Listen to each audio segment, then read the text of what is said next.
the first volume, this is dealing with when I jumped over the barbed wire fence. Now, a lot of people believed or was thinking that the first time and the only time that I did that, was on Rikers Island after becoming blood and then, going out to the yard and shaking the planet. But I actually had did it before the island. So, and that was in Comstock. Well, we homies say bomb stock in F block. So let me give you a little background what was going on. So I was in F block, doing what I do. And when I came down there, you had a brother named Pappy Mason.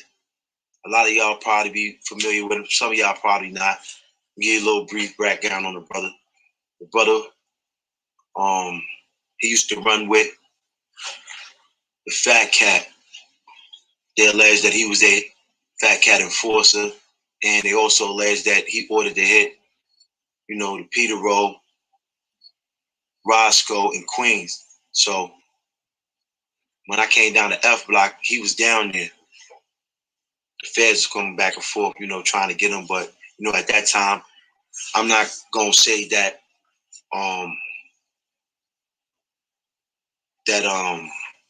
he was bugged out, but, he was having, some mental issues or whatever he was dealing with, whatever the case may be, but not to take nothing from the beloved, which leads into why, one of the reasons why I did what I did. So now I come from an era where, you respect chain of command, you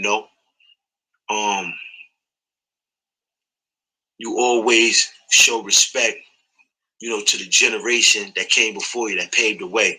That'd always be me. Like, I came through the ranks with everything. Like, nothing would never give it to me. I always had to let mines go or whatever to make it do what it do. Like, even in the town, people would tell you that know me from the streets. And I'm going to take y'all through my hood so y'all can see my hood. And y'all see how my hood show out for me when I come through. But anyway, when I was young, I used to be going out of town, getting paper. Most of my dramas that I had was with older dudes, and as always, 99.9% of the drama that I had, it was always because, I'm coming to the aid of somebody else. It's never my fucking drama. Real talk, it's never my fucking drama. It's always somebody else's, and me being who I be, a fucking loyalist, I take on the next nigga beef, and then only for this nigga to fall somewhere with the motherfucking cop out, or they squash the shit, but I'm stuck with the shit because I done shed motherfucking blood. You feel what I'm saying? But anyway, getting back to the first time I jumped over the barbed wire fence. So you got the brother Pappy Mason down there. I mean, you had also the dude who was alleged to have shot up the Long Island railroad train and shit. Carl Ferguson. Real joke there. Anyway, he was in F block as well, just doing a whole bunch of weirdo shit, bro.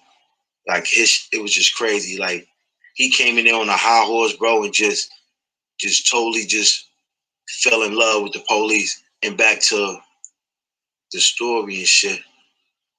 So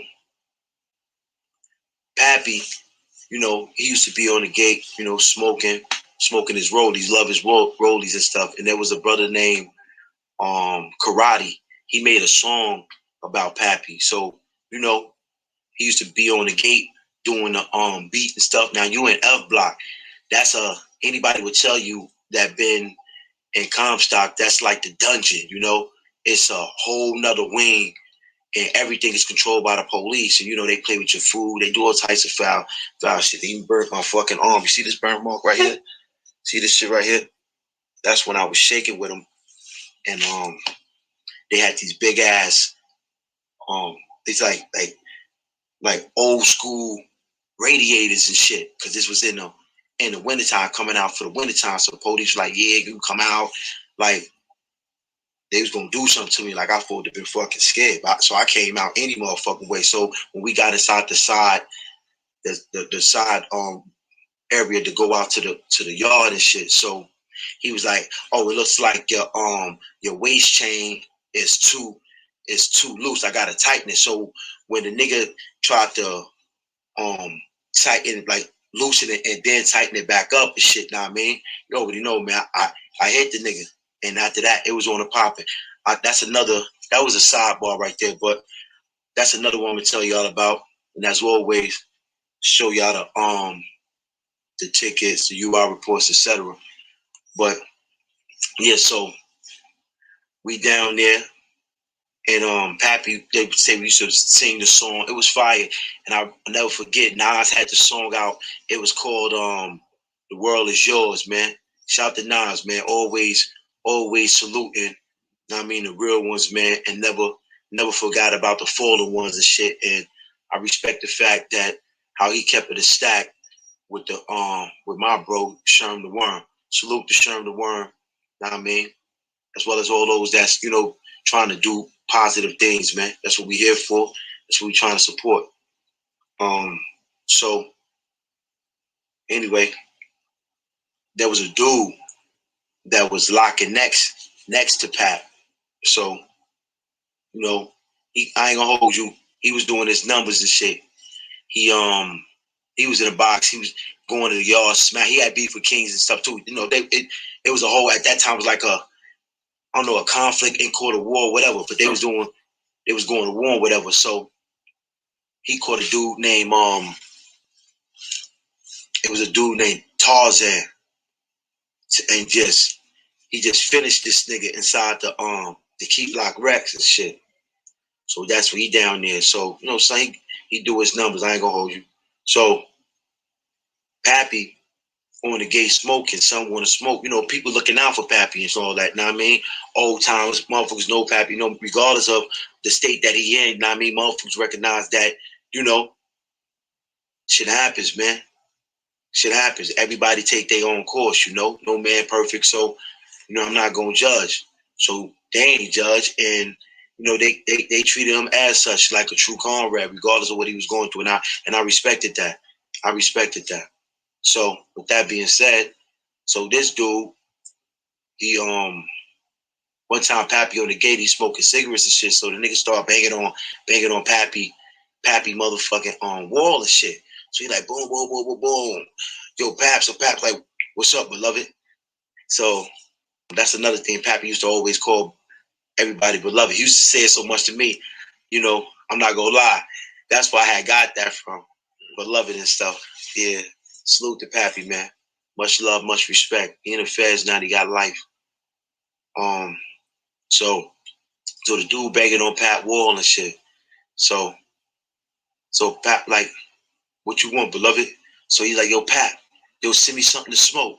So Pat said, I can't do nothing for you, beloved. So the nigga said, so I be wrong. I come out myself for the shower and you on the gate, I spit in your motherfucking face, right? So Pappy said, nah, my beloved, you won't be wrong. You'll be dead wrong. Yo, that shit was crazy. I'm not gonna lie. They used to give you water buckets, because down there, only thing came out your sink was just cold water. So they used to let out the porter on your company, used to come around, and they used to water the you got like a water hose and stuff, and you had to put your bucket against the gate and pour the hot water in there. That's how you was able to wash your face, your body, take a doggy bath, whatever in your bell inside, when they doing their rounds, after they do their rounds, and